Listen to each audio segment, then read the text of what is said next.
Okay, good afternoon, everyone. I'm Brian Amcrott, the Executive Director of the Elora and Alvin Siegel Lifelong Learning Program at Case Western Reserve University.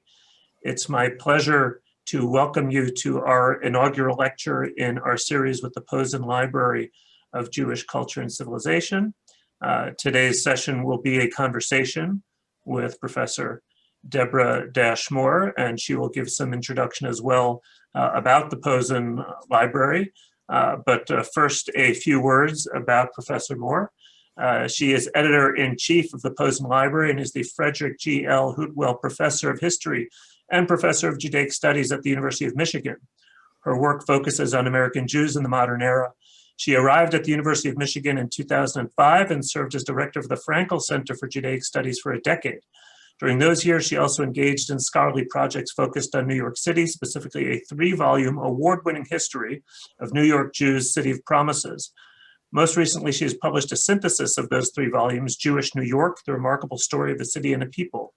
In April 2018, her earlier book, GI Jews, How World War II Changed a Generation, formed the basis for a documentary on Jewish GIs shown on PBS, GI Jews, Jewish Americans in World War II. Her current work focuses on Jewish American photographers of New York City. She's always been known to me as one of the country's leading scholars of American Jewry, so it's my honor to share the virtual stage with her today. Please welcome Professor Deborah Dash Moore. So, Brian, thank you very much for that lovely introduction. I do want to say a couple of words about the Posen Library, and I am going to try to share my screen. Let's hope that this works. So let's see how that goes. We'll try this share here.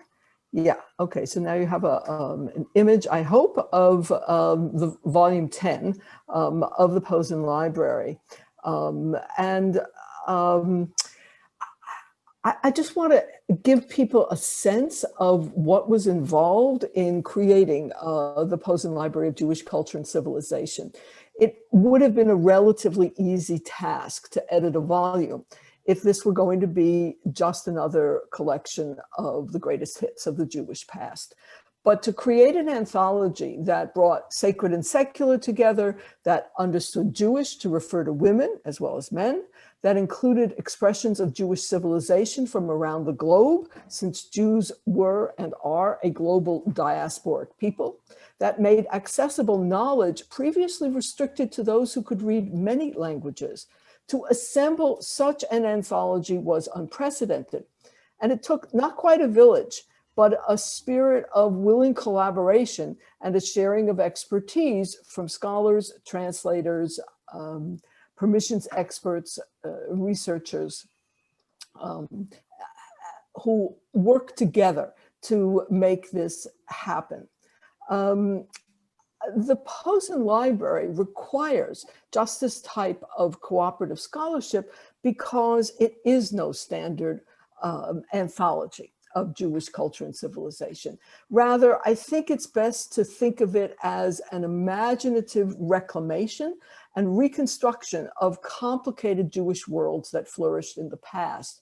Volume 10, which covers the last decades of the 20th century and extends actually into the 21st, 2005, would not have been published without the extraordinary work of my co-editor, Nurit Gertz, who brought great knowledge of Israeli culture to our partnership on the volume. And in addition, I would really be remiss if I didn't acknowledge the phenomenal contribution of Rachel Weinstein, who worked with me and Nurit on this volume and has since become the managing editor of the Posen Library of Jewish Culture and Civilization. So I think that's an intro to the Posen Library. I will stop sharing. We'll come back to this when we get to talk about some actual images and stuff. And so we're going to be ready to jump in. Just a quick comment to everyone out there. We're running this Zoom in what we call webinar style. If you do have questions for Deborah, please put them in the Q&A box, and we will either sort of bring them in stream of consciousness if they're connected to the topic we're talking about, or certainly we'll have time for formal Q&A at the end of the presentation. So please avail yourself of that Q&A. You can use the chat function if you really want to communicate with one another, but for actual questions for the talk, we encourage you to use the Q&A. So Deborah, the final volume, the final decades of a volume on Jewish culture and civilization, you're beginning it with the year 1973. And for those of us that study Jewish history, most of us think of 1967 as a particular turning point if we're going to look at this sort of post-war, immediate post-war era. So why begin with 1973? So that's a great question. And, as a historian, one loves to disrupt a bit some of the standard periodization.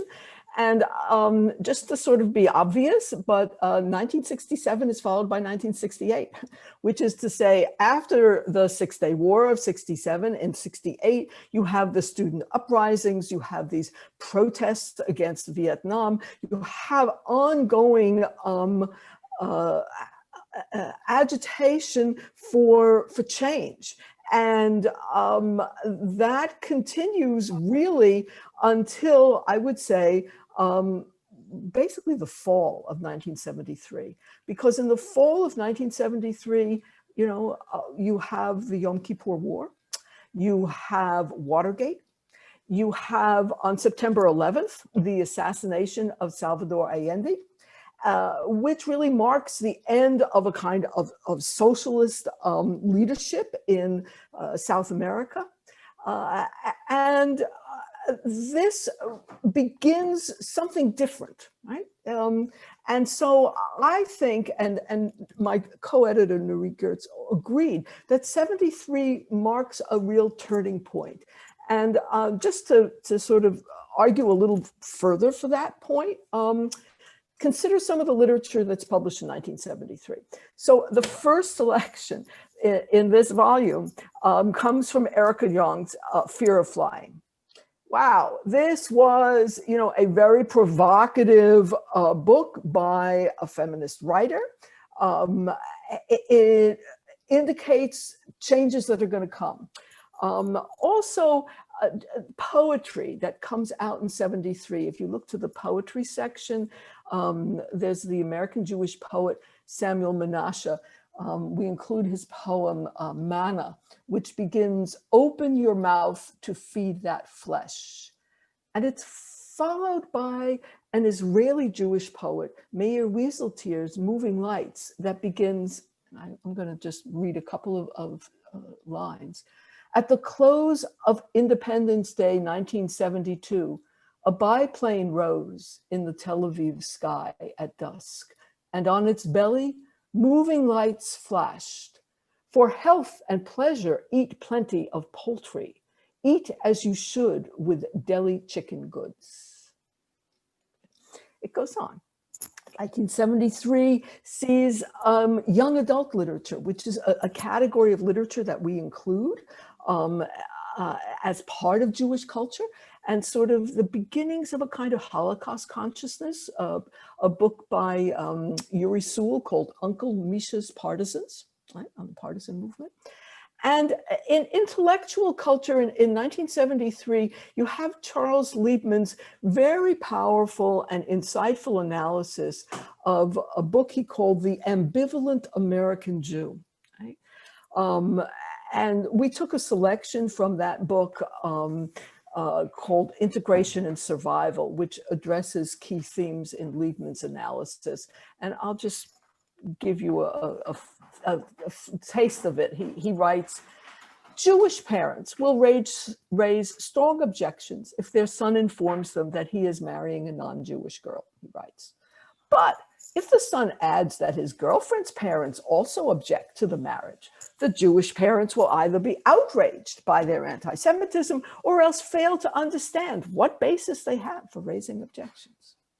So you can see, I think, how a new era here is being introduced, which is very different from the previous decades and will continue to be.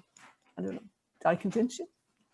Yeah, and I would, just to build on that a little bit, it's sort of like one could easily say the 60s bleed into the 70s. And so you can't really have that, that hard, fast, end. And, I would ask you, when you talk about sort of entering a new era, you're looking at the, the generation that was raised really in this post-war era, now finally coming of age, and the next generation emerging, sort of like this is where the boomers are starting to really move in.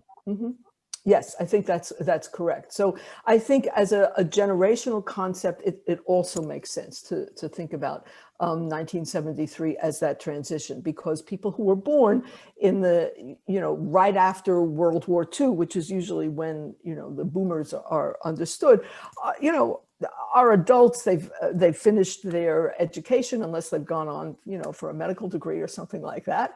And yeah, they're going to be setting the tone in the future. Yeah.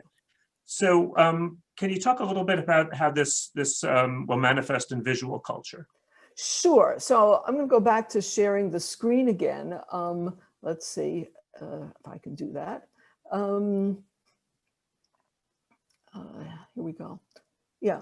Okay, so here's a photograph called Shadow in Synagogue by Arthur Tress that he made in 1974. And Tress is known for somewhat homoerotic photographs. And I think in this case, he brings that sensibility to the Ten Commandments, right? Where the hand is reaching up. And you also see some of his face, the eyeglasses. I don't know if you can see eyeglasses, and he's wearing tefillin, right? In this. So this is a very different sensibility. You wouldn't find this in an earlier time period. Similarly, you get this work, Drucksland, called by Michael Drucks, who's an Israeli a conceptual artist. And you can see what he's doing here. I mean, it's interesting that he's using English, but he's thinking about what are these, he calls them occupied territories in this image. What does that mean that it's up there on the forehead? How is he trying to imagine Israel? So political art in a different way is emerging. Another example here is from South Africa, right? This is David Goldblatt, a very well-known photographer, and he gives a little dialogue here. She said to him, "You be the driver and I'll be the madam." And they picked up the fender and posed. Right? And Hillbrow is where he took the picture. So, I mean, this is a picture about apartheid. It's about class. It's about the world in which Goldblatt lives. Goldblatt took photographs of Blacks in South Africa. He took photographs of wealthy Afrikaners.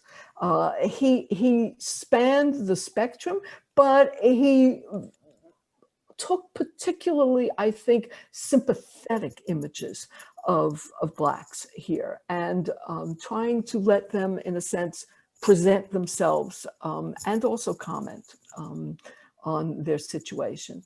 And finally, another photograph, and we do include, I must admit, quite a few photographs in this volume, because photography is recognized as emerging as an art form in these years.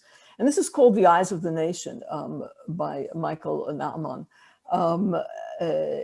It's a sign, and if you look further back, there's the same sign here. And it is a political photograph. It doesn't indicate what this fence is, and this broken down fence, but once it suggests a kind of border and what's going to happen, right, on the other side, we might say, of what later becomes known as the Green Line. So I think these give you a very good sense of some of the visual changes and that are taking place here. One thing about that sort of sign that's in the photograph, and interesting, the eyes of the nation. Obviously, we use the phrase "the eyes of the world are watching" quite often, and in this case, the artist takes is obviously focusing on a different message, and obviously you're moving into the political realm with that image. So can you talk a little bit about some of the new forms of Jewish politics that are coming about? So we talked a little bit about 1973 as a turning point in terms of Israeli politics in particular. Of course, it's 1977, which one could link back to 1973, but certainly 1977, the election of Menachem Begin, that is an important turning point. So how do we see that finding its way into the cultural realm? Well, you're right to emphasize that in terms of the Israeli history, that the 73 and 77 are definitely related. And, Begin's party, initially Herut, then Likud, was always in the opposition. And it seemed like it would never gain any power. And then suddenly in 77, it does gain power. And that's a major shift because it's a peaceful transition of power. Israel has been in existence as a state since 48, and this is the first real transition that occurs. It also means that those who are who saw themselves as the leaders and the majority, who were connected to Mapai and the Labor Party, now have to recognize themselves as a minority. And that too is a very unusual thing. I wanted to pull something from David Avidan, who's an Israeli poet, an essayist, a film writer. We include his mandatory high school class mandatory high school class of 1973 poem. Yeah, okay. And I just want to do the first sentence of each of the 5 stanzas, okay, which begins with graduation. A young man graduates and heads off to get damaged. A young man graduates and heads off to get injured. A young man graduates and heads off not to come back. A young man graduates and heads to be finished off. A young man graduates returned in a box. This is really very, very new, right? Because of course, all Israeli secular youngsters graduated high school and went into the military. And it really marks the beginning of a reckoning of the social costs of war. It's important, he calls it the class of 73, because it would be the Yom Kippur War, which led to so many deaths. And this is appearing even as Begin succeeds in signing peace treaty with Egypt, right? Which is a major accomplishment. Yeah. I hear the words of that poem, and obviously the way it's framed, I know you're talking about Israel and Yom Kippur War, the resonance of Vietnam to an American audience right around the same time. Right. It's palpable. Yeah. Yeah. What do you think about some other? Also, let me just interrupt here. Of course, what ends up happening in the U.S. in the late 70s is the elimination of the draft. And that really puts American Jews and Israeli Jews on a different track because military service had been something that had been characteristic, at least for men in the United States, including Jewish men. And it was a connection with Israelis. But That's an important change here. Yeah. Absolutely. So if we stick with the same era, 73 to 77, what other, new distinctive cultural movements are we seeing emerging at this time? Well, I think that there are really sort of two major movements that emerge in the 70s and of course continue. One of them is Holocaust consciousness. It was there before, but it was there in a different way. So you have Holocaust, the made-for-TV movie, and so that term itself now achieves dominance. Before that movie, there were a number of different words that were used to talk about the murder of European Jews by the Nazis. But by 78, with the TV movie Holocaust, it becomes a key term. And the second thing that's really, I think, crucial is, of course, the rise of Jewish feminism. So let me go back to sharing my screen, because I think there's some lovely visuals that reflect the sort of presence of a kind of Holocaust consciousness in art. This is by Mindy Weisel, who is a child of survivors. She has the distinction of being the first baby born in Bergen-Belsen, but when it was a DP camp, right, for displaced persons, after it had previously been a concentration camp. And it's called Lost Flowers, and it's a way of remembering those who were not around anymore. And you can see, I believe here, make out it says Shema, right? So she's here. She's evoking the oral dimension too. And then there's this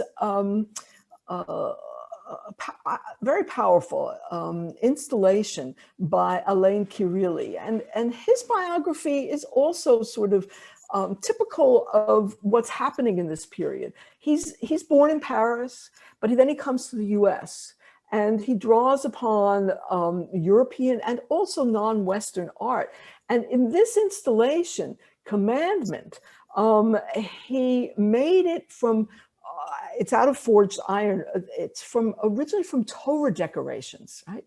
And I think it's truly a wonderful installation. He did a number of different versions of it there, but you can see the way in which he's reimagining Commandment through these forged iron illustrations. And then there's feminism, and but not just American feminism. There's Jewish feminism, right? That emerges in this period, starting in the early 70s. You get rabbis, women rabbis who are ordained in the Reform movement, in the Reconstructionist movement, and you also get the beginnings of theological ideas articulated by women, and you get new rituals. The notion of Rosh Chodesh, making this into a women's holiday, it appears. And one of my favorites, which is in the volume, is from, oops, wrong way here, from Judith Plaskow. And here, this is her midrash, right? So it's inviting women to do something that Jewish men have done for a long time, which is write midrash and interpretation. And it's called The Coming of Lilith. And she posits, because there are two versions, and we know we just read the Parsha last week, right? The beginning of Breshit. There are two versions of the creation story. And she postulates that in the first version, Lilith was created. But Lilith leaves the garden, which leads to the need to create Eve, right? And Adam has told Eve, all kinds of horrible stories about Lilith, right? I mean, okay. But then she writes, one day, after many months of strange and disturbing thoughts, Eve, wandering around the garden, noticed a young apple tree she and Adam had planted and saw that one of its branches reached over the garden wall. Spontaneously, she tried to climb it and, struggling to the top, swung herself over the wall. She did not wander long on the other side before she met the one she had come to find, for Lilith was waiting. At first sight of her, Eve remembered the tales of Adam and was frightened. But Lilith smiled and greeted her kindly. "Who are you?" they asked each other. "What is your story?" And they sat and spoke together of the past and then of the future. They talked for many hours, not once, but many times. They taught each other many things and told each other stories and laughed together and cried over and over till the bond of sisterhood grew between them. Meanwhile, back in the garden, Adam was puzzled about Eve's comings and goings and disturbed by what he sensed to be her new attitude toward him. He talked to God about it. And God, having his own problems with Adam and a somewhat broader perspective, was able to help out a little, but he was confused too. Something had failed to go according to plan. As in the days of Abraham, he needed counsel from his children. "I am who I am," thought God, "but I must become who I will become." So I'm going to stop sharing there. Yeah. And I love that last piece in its own way, just that last sentence. And I know like this is really dating myself, but it makes me think of like free to be you and me, right? You will be, and that's, you know, part of the movement that you're talking about, that you can become who you will become. And then putting that in God's mouth as well, Right, that's right. Yes. really speaks to the era. So you're moving us, you know, into the written word.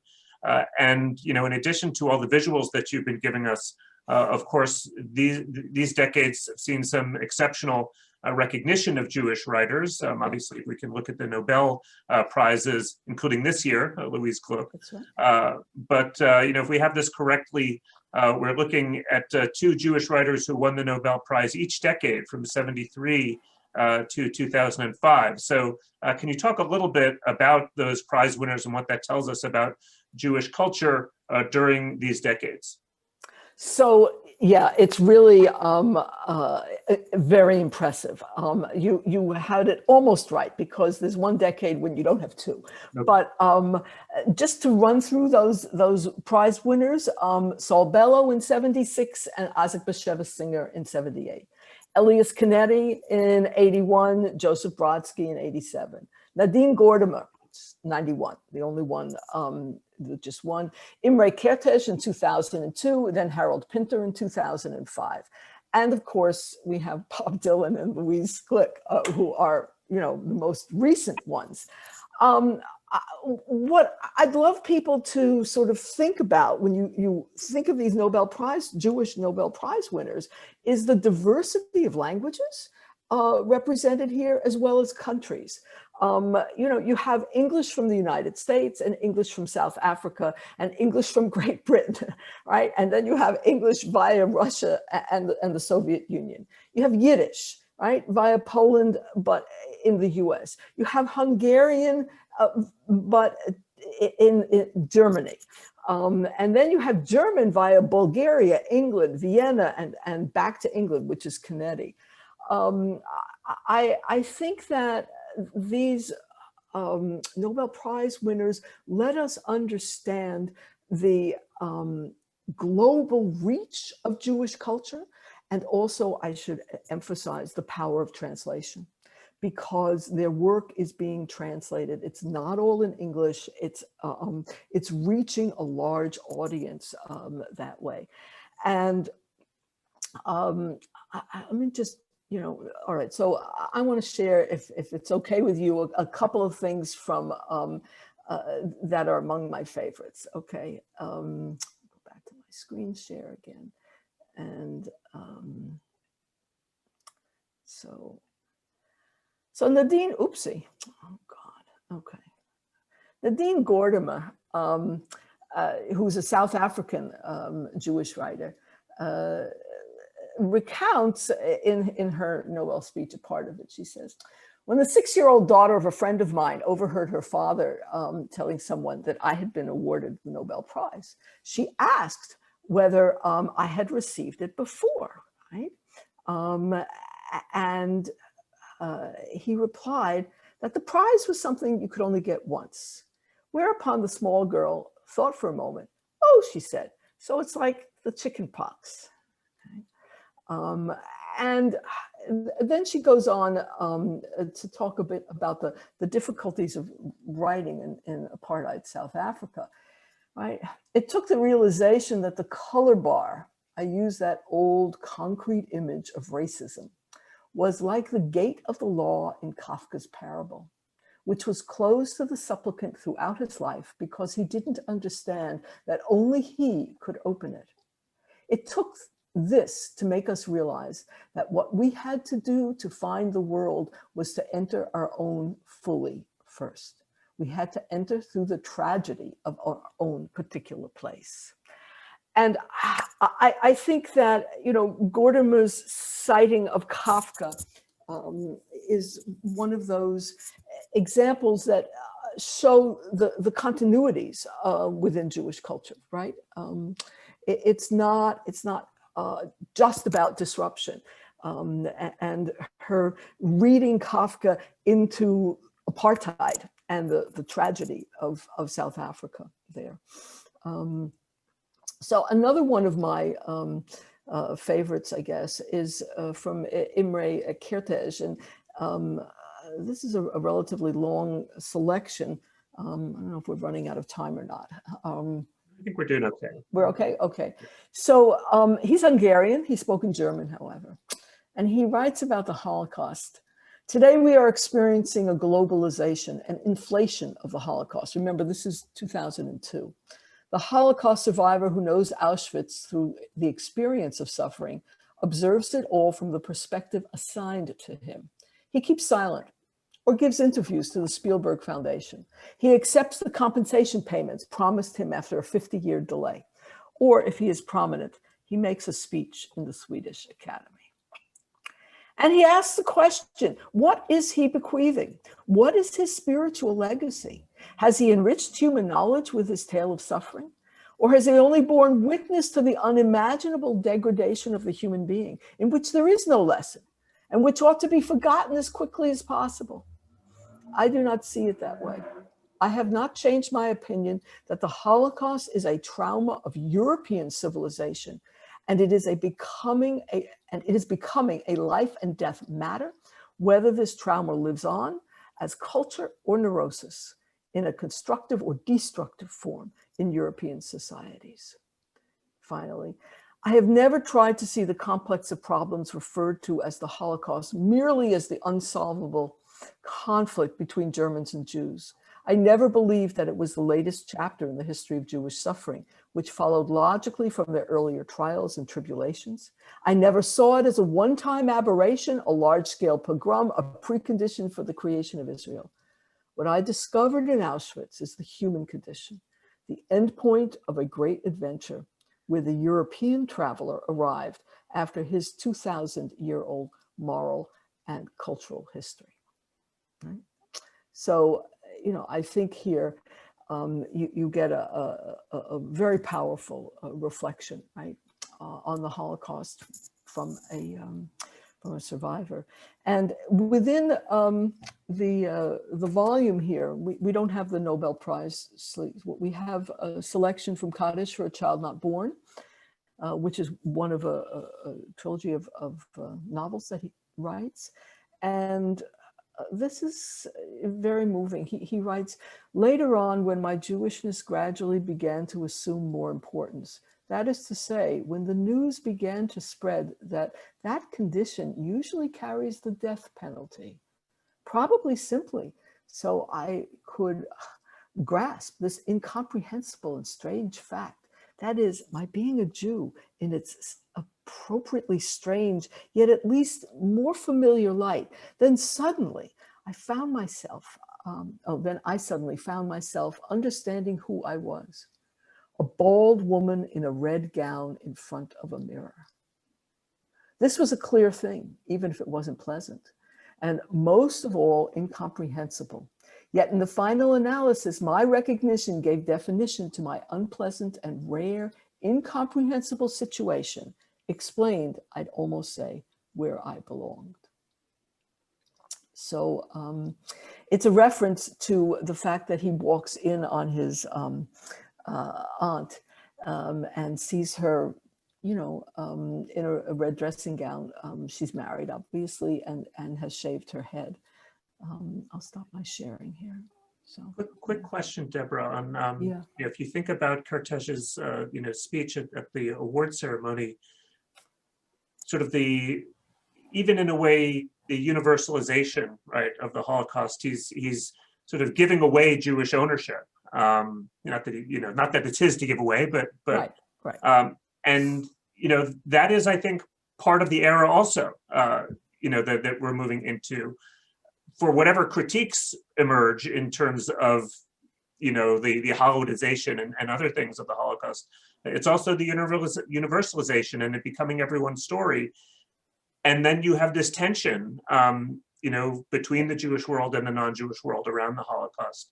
And I think one that goes on.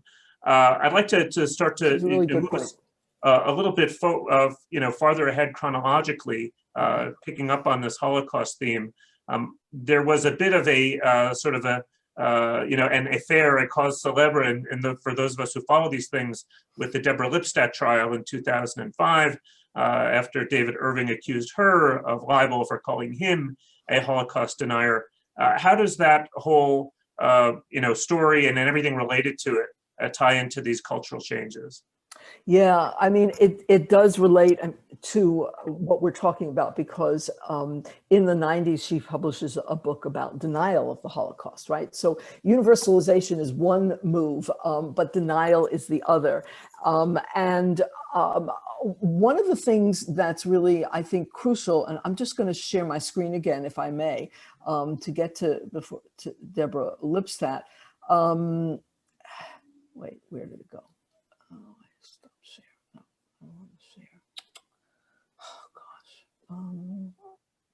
Here we go. Okay.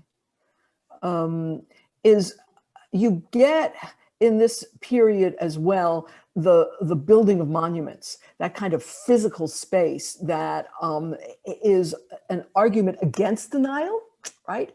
So the museum, the Berlin Jewish Museum, that incorporates the Holocaust, this memorial in Vienna by Rachel Whiteread, which is a kind of non-library that references the burning of books and stuff. And of course, the memorial to the murdered Jews of Europe in Berlin. So Lipstadt then goes on trial in the 90s and writes the book about this libel trial, in which she has to prove the accuracy of what she said. It's sort of a reverse from the US. And this section is among the last things that we include in the volume, because it's from 2008. And she writes that, there were also some British Jews who worried about my staging a strong defense. I was particularly upset, Lipstadt's writing, when a prominent Jewish lawyer in London declared, "Settle, you might have to pass on getting Irving to admit that there are gas chambers, but that would be worth avoiding a trial."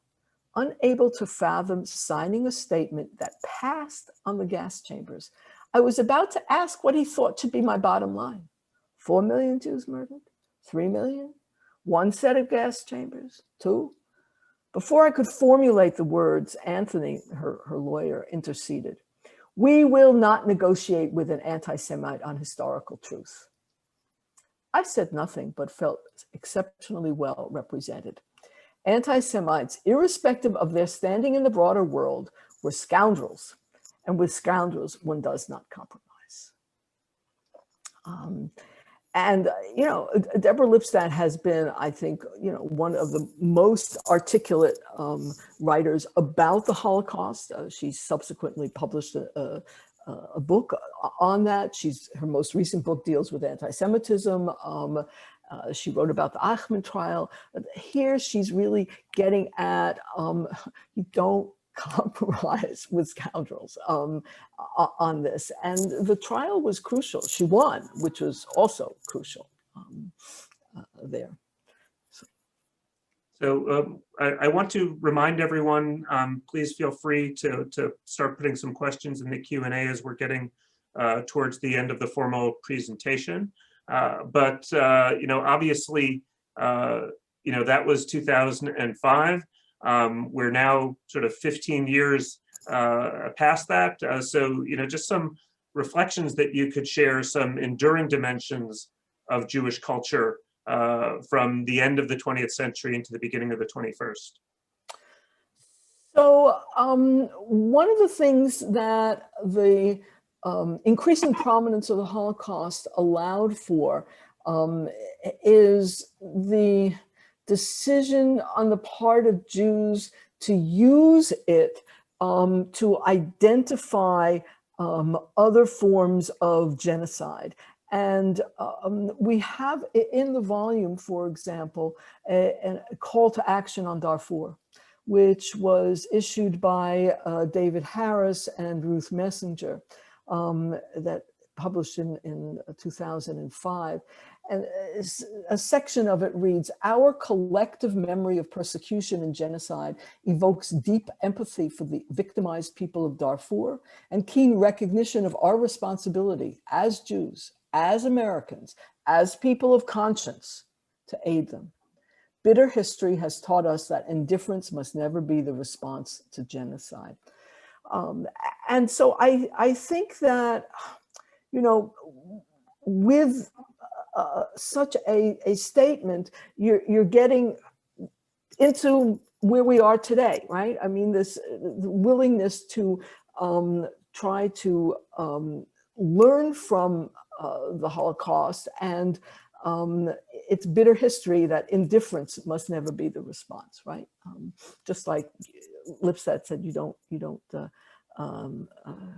make agreements with scoundrels.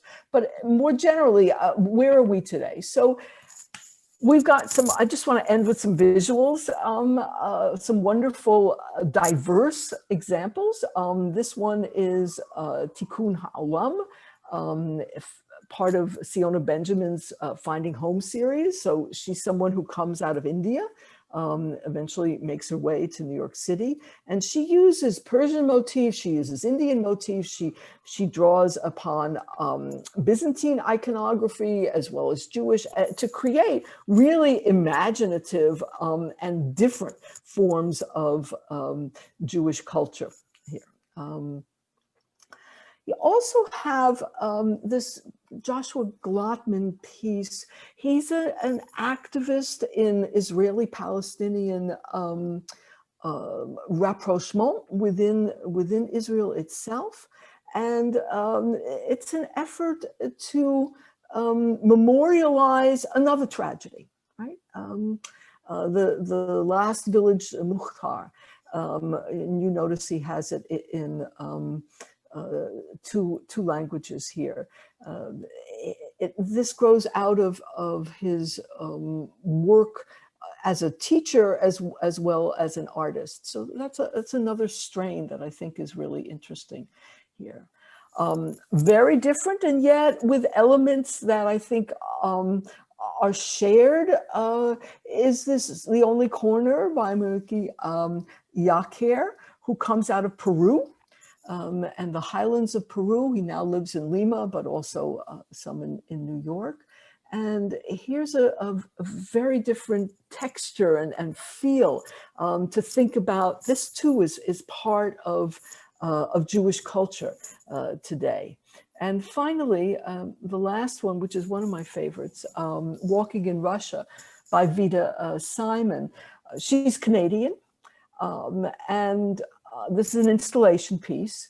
The shoes, the sketches, the triangle of light coming through evokes, it seems to me, the dispersions, the migrations, but also the ways in which Jews have adopted, you know, the March of the Living, going back to Europe, and bringing the idea of walking in the other's shoes into a kind of literalness, as well as an abstractness in this installation.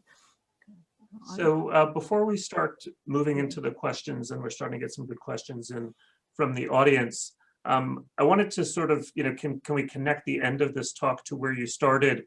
You know, if you look at the 70s as welcoming in, ushering in a new generation and a new cultural shift that happens along with that, how would you characterize a generational shift that we're maybe seeing really towards the end 20th and now into the 21st century, and then maybe where does this go with this next generation? You know, you see them on campus, so you know who they are. Yes, it is a generational shift, right? I mean, these are not just the kids, they're the grandkids of baby boomers at this point. And they've grown up in a world that has always had an Israel, for example. I will tell you that as someone who teaches American Jewish history, for my students, the 20th century is a closed book. Right? It could be 500 years ago. And the fact that I can remember things, you could remember things, right? I mean, that we can remember things that happened in the 20th century is sort of astonishing to them, because they have no memory of the 20th century. And so it is history, and their world is the 21st century. And they're trying to figure out what does it mean to be Jewish in the 21st century, which is a very different and more complicated space than those years from 73 that marked the coming of age of their grandparents to where they are today. It's a little hard to anticipate, but among the things, you know, that we've actually thought about doing with the Posen Library, not that we have, but is a greater recognition of Jews of color, for example. That wasn't even a term that existed back then. There were such Jews, but they didn't, you know, it wasn't part of our language. Jews of choice had entered the language, but not Jews of color. So the diversity of Jews, which previously was based on diaspora and where they lived, South Africa, you know, the Siona Benjamin, India, etc., now is a diversity within relatively few spaces, right, where Jews live, and most especially the U.S. and Israel. These are places. So that diversity geographically is now, I wouldn't say being replaced, but being, maybe augmented by diversity of identity. When you talk about Jews of color, and then you get into, other patterns of identity, both in America and elsewhere. Right. Yes, I would say that's definitely true. And a consciousness of it is occurring now, which wasn't true. I mean, the feminism, Jewish feminism, included lesbians and it included gays, but you did not have those people saying, oh, we want to be rabbis too, right? And we want to be leaders. We have something really to offer, and that has occurred, especially in the 21st century. We've got one or two pieces, in this volume, but the visibility of diverse ways of being Jewish is really amazing. So I imagine we will see that culture, that emerge in the more formal cultural, genres as we move forward. So, one question that ties directly to, earlier part of the conversation and looking into the 1970s, do you see an interrelation between peace in the 1970s and the rise of feminism in general and Jewish feminism? That's a very good question. It's difficult to talk about peace, to be honest, because there seems to be wars going on all the time. You know, in the U.S. it was Vietnam, and in Israel there were, you know, the Yom Kippur War, and then you had the first Lebanon War in '81, and you know, it's so peace seems to be always something that people are seeking. I, I think if there had been real peace, it certainly would have encouraged the feminist movement. I mean, as someone who participated in it, I can recall debates, especially in the 80s in Israel, when the women's movement got started there, about how legitimate is it to bring women's concerns to the forefront when peace is the most important concern, right? Does it matter that women are required to retire earlier than men, for example? You know, a very, you know, not earth-shattering difference, but a difference nonetheless between men and women in Israel. So it was really hard to think what would it be if you really did have peace, right? How that would relate to the feminist movement. It's a great question. It's a great question. Another question that came in, and I guess, you know, this is a question for the volume, you know, as much as maybe your reflections on it.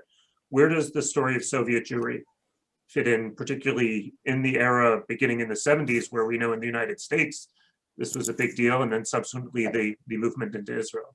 Right.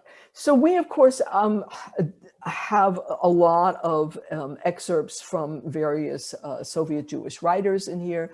We have examples about of Soviet Jewish artists who do their form of political art. I mean, I will say that some of what I showed you is constrained by permissions, you know, what you're allowed to show. And so I didn't get permission to show some of that Soviet Jewish art, which sort of skewered things. But there's also, of course, political activism. So there's the whole section in volume 10 on what's called intellectual culture. The Liebman comes out of that section, but there's a substantial discussion in there of politics and intellectual questions about Soviet Jewry. So, for example, Elie Wiesel's pieces on Soviet Jews, and he writes something called The Jews of Silence, which is a little earlier, but he returns to the subject of Soviet Jews and the ways in which his visits to the Soviet Union inspired him, and uses it to say, American Jews, where are you, right? These people are really, you know, fighting for Jewishness, and you know, you go on a couple of marches and you think that that's enough. Yeah. You know, related question that I would add, really as a question to you, this isn't a comment, like how does the Cold War and then the end of the Cold War really fit into how Jewish culture, particularly in America, but also in Israel, you know, moved on, you know, evolved, and, you know, you talk about the Soviet Jewry movement, that is part and parcel of the Cold War. Yep. Yep, that's correct.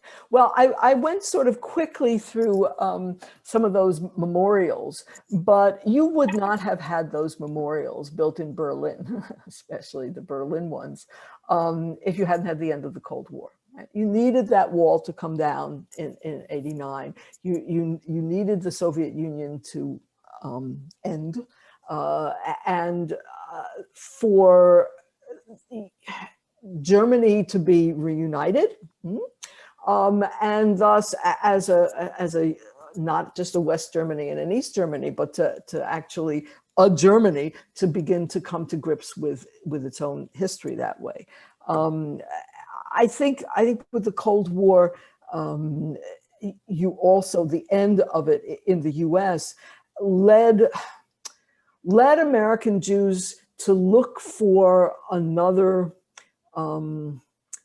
political issue, right, that would mobilize people in the same way. So, the continuity crisis was one of those political issues that hopefully would draw connections among American and diverse American Jews, right? In Israel, there's no question that the end of the Cold War really sort of helps to sort of complete the burial of the communists there. I mean, they're basically shunted over to the Arab parties, right? And Jews, for the most part, it's like, okay, no more Soviet Union, because so many Soviet Jews now come to Israel. And that is, I think, a profound effect. So the politics that you see in Israel today, a lot of it reflects the fact that 1 million Soviet Jews roughly emigrated from Russia and came to Israel. And you see it also in American politics too. I mean, politics of Russian Jews is different from the politics of American Jews. Yeah, absolutely. Even though the same Ashkenazi roots. Yep. 70 plus years behind the curtain makes a big difference. It makes for a big difference. That's correct. Yeah. Another question that came through, obviously, we're talking about Deborah Lipstadt and fighting Holocaust denial. Question about the continuing cause of denial, particularly comment about how prescient President Eisenhower was not present at the time, upon General Eisenhower seeing Ordruf required that the residents visit the camp and document what was specifically to preempt denial, and yet denial goes on. And I don't think you're going to answer the universal question as to why denial goes on, but obviously we're still living with this. Oh yeah. I mean, Eisenhower's decision, it was very important. It was not just about denial. It was because he said, we're told that American soldiers don't know what they're fighting for. At least this way, they'll know what they're fighting against. And that was another piece of it. It was, a lot of American soldiers went to war because they wanted to avenge Pearl Harbor. Right? They didn't go to war because they wanted to fight Nazism. And this was Eisenhower's way of saying, this piece of the battle is really crucial. Yeah. As for, you're right. I mean, why does it go on? It's a form of anti-Semitism, right? I mean, it's... So these are really interesting questions, I guess, in terms of the broader cultural environment. And, we talk about the different, geography or different identity issues. So here's another one in terms of where do Mizrahi Jews fit in during this era into this landscape, this broad landscape that the volume is presenting? So they are definitely part of the volume. I didn't choose one of the pieces, that is up, or at least it used to be up, on the Posen Digital site. If you go to posenlibrary.com, you're taken to a page, and one of the images that we have is of a man holding up 4 pages out of a whole book, which is, the sum history of Mizrahi history in a typical Jewish history textbook, as obviously a real critique. So Mizrahi contributions to culture are very much present in the volume, and it's we're also Nurit especially was very much aware, my co-editor was very much aware of what they were, their contributions to Jewish Israeli culture. And you address issues in the volume, sort of either differentiate or just to include so-called high culture versus low culture, street culture. When we talk about culture or Jewish culture, we talk about the different ways in which Jews make culture, right? And they make it through language, and they make it through references, and they make it through reception, and they make it through uses. And, you know, there are a variety of ways. And we don't privilege what you would call high or elite culture, because all of those things, as it were, circulate. We include recipes and food in this. I mean, you can't eat it, obviously, but you could, you know, cook it. We've got a recipe for bagels, and we've got, you know, we're trying to have a very broad understanding of culture. We include children's stories as well, and some examples also of comics, which is a different visual form of culture. The one thing we have real problems with, of course, are performance culture, right? That's very hard to include. So a really current question, Okay. looking at the influence of the pandemic, and, you know, will this That's very alter the trajectory? Obviously, we were asking you to sort of take a little bit of a, you know, a future view. And would you answer that question a little bit differently today in terms of where, particularly, this wouldn't be American, I think international, you know, where how is Jewish culture going to be expressed? Would we see any change because of impact of the pandemic? So I'm sure we will see changes as a result of the pandemic. I mean, do I know what all those changes will be? Not no. Obviously, I don't have a crystal ball, and I am a historian, so I'm much better at looking backward than looking forward. But you know, Jews and everybody else who look at what we're doing, right? You're in Cleveland, I assume, right? Correct. I happen to be in New York City at the moment, and we're having this conversation about Jewish culture. So some of the classic boundaries that had existed are being erased. The same, I'm sure, you know, people listening. Many of them may have gone to Kol Nidre services, you know, while they're sitting in their home, and that too, the boundary between sacred and profane is being erased through this kind of digital communication. I think it's gonna change. I don't know where it's going to go, but it has really upset a lot of understandings about how we organize our space and how we deal with relationships, and yeah, and those are and I would say, you know, from my perspective, the pandemic is a bit of a catalyst on some of these movements that were moving in that direction anyway. Yes. So, yes. you know, you talk about the role that digital communication can play in how people are living their lives and expressing their lives, really to move into the cultural realm Jewishly. You know, I can imagine someone, you know, mashing up all the various high holiday services if they can get their hands on the digital copy and doing something very interesting and very creative with it. Because that digital copy will be representative of a huge breadth of types of Jewish expression. Oh yeah, oh yeah. I mean, we included, for example, some very interesting versions of a Haggadah, but compared to what we're doing now, yeah, it would be really, really different. That's correct. Yes.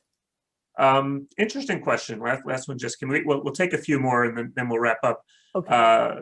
Again, this is on sort of the technology side, but a different sort of technology, genetic testing, and how that can affect Jewish consciousness in the Jewish communities and countries where this is available. That's really hard. I have a graduate student who's done some really wonderful stuff about genetics and the ways in which not just genetic testing if you're pregnant, but also the sort of fascination with tracing DNA and what, you know, these kinds of things that you can do. where you send your stuff in, right, to be analyzed, and the reveal videos that occur with it. And her analysis, sees this as a really interesting piece of culture that is about identity formation in ways that we normally don't think of identities as being formed that way. So I've not done any of this, but people do come up to me, and what I find fascinating about it, and I don't think this will answer the person's question because it's not about testing, but what I find fascinating is that it often leads people, and I guess this relates also to genealogy, to become more interested in history, right? Because they have suddenly a personal stake in it, in the past. It's their past, and they're interested in where their past sort of leads them. When I hear you talking about that, it strikes me that, again, those of us in the business, you see these population studies, right? So when they do the population study, they break them into categories: Jews by birth, Jews by religion, right, Jews by DNA. I mean, like, could this become a category? I guess if enough people, tested it, it could Yeah. become a category. That's why I'm citing my graduate student, Dory Fox. It's like, this is really beyond my expertise. I'm relying on. So two more questions we've got in the Q&A, and I'll start with the maybe more distressing one first, and then the more optimistic one second. Okay. So we can end on a higher note. Question comes in: to what extent does political activism of SJP, Students for Justice in Palestine, impact your students' views of American Judaism? Okay, so that has nothing to do with the Posen. Yeah, it's more of a observation. I don't ask my students what their politics are. I also don't ask them what their religious affiliation is. I teach a diverse group of students. Sometimes they will tell me what their politics are or what their religion is, but I want them to come to study American Jews and to learn, right, about American Jewish history. So I don't know how to sort of answer that question, because I don't know. Let me reframe it more in a cultural context. Okay. Do you see the political activism, right, more of specifically on the Jewish side, of Jewish Voices for Peace, for example, as creating a new realm of Jewish culture ultimately? Okay, that's a different way of speaking on it.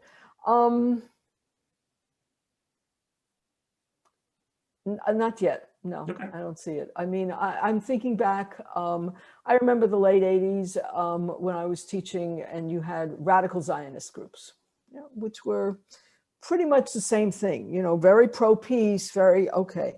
They didn't call themselves SJP, but they were interesting, very bright kids. They were engaged in it in terms of college, and then afterwards, life moved on. I did not see it as leading to a cultural groundswell. So one final question, and I guess I'm going to reformulate this more in the cultural context. So, you've spoken about some of the changes in Israel in the political sense and also in the cultural sense. What about the transition from Israel, from being, more predominantly viewed as an agricultural nation to that of, startup nation, high-tech nation? And again, how does that find expression in the culture emanating from Israel today? Well, I think that relates to your question about the end of the Cold War, right? Because the large-scale migration of Soviet Jews, former Soviet Jews, to Israel did have a tremendous impact on the economy. and also an impact in terms of what the ideals of the state should be, right? The agricultural ideals of the state were really early in the formative years, and were by the latter part of the 20th century, it was already changing. I mean, you still had agriculture, of course, and you still do have agriculture, but it was already changing the character, and it has led to really, interesting and different forms of Israeli culture. Since the volume ends in 2005, it doesn't have as much of that registered, to be honest. Yeah. So there's room for the next volume. Absolutely, there is, yes. Deborah, I want to thank you so much for spending this time with us and sharing the work of the library. Before I turn over to you for some final words, I want to remind everyone that our next session in this series will be October 28th at 4 p.m., which is Voices of Jewish Women with Elishelva Carlbach, followed on November 11th. So we're going to skip a week so everyone can enjoy some election fun. On November 11th, we will have Secularism and Religious Tradition with Todd Endelman and Zvi Gittleman.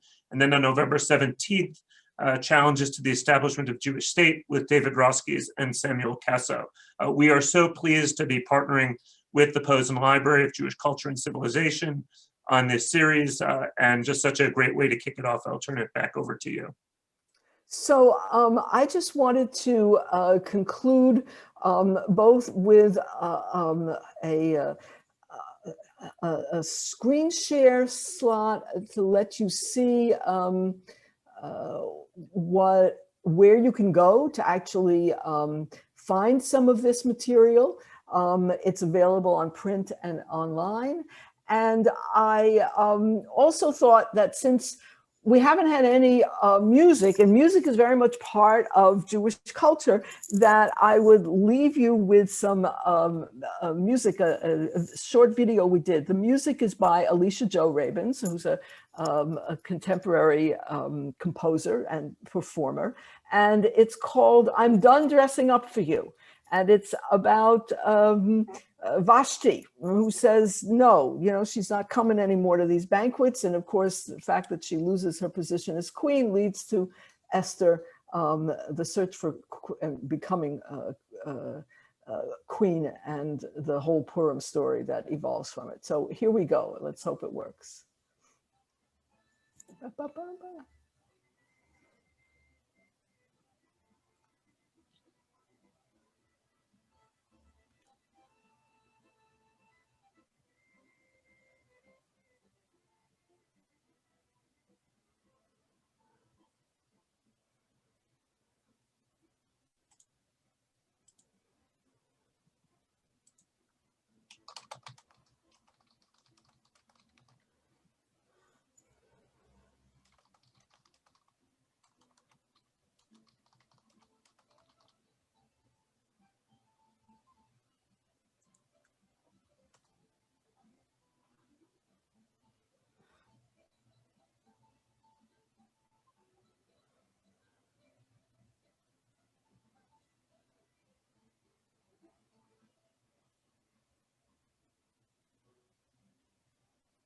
So Deborah, I'm hearing from some others that the sound is not coming through.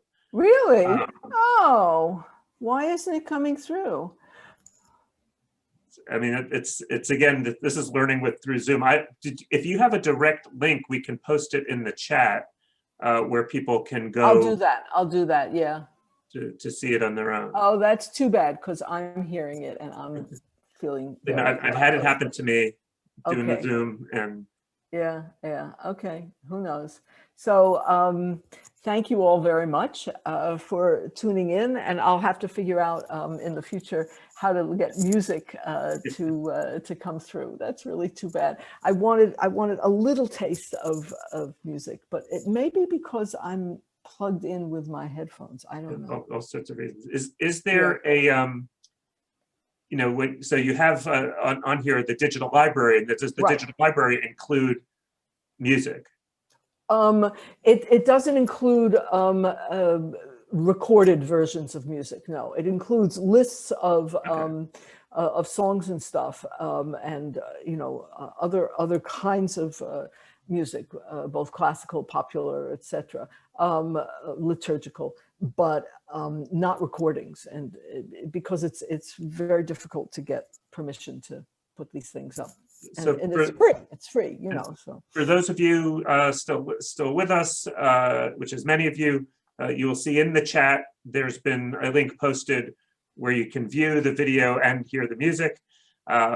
So please take advantage of that.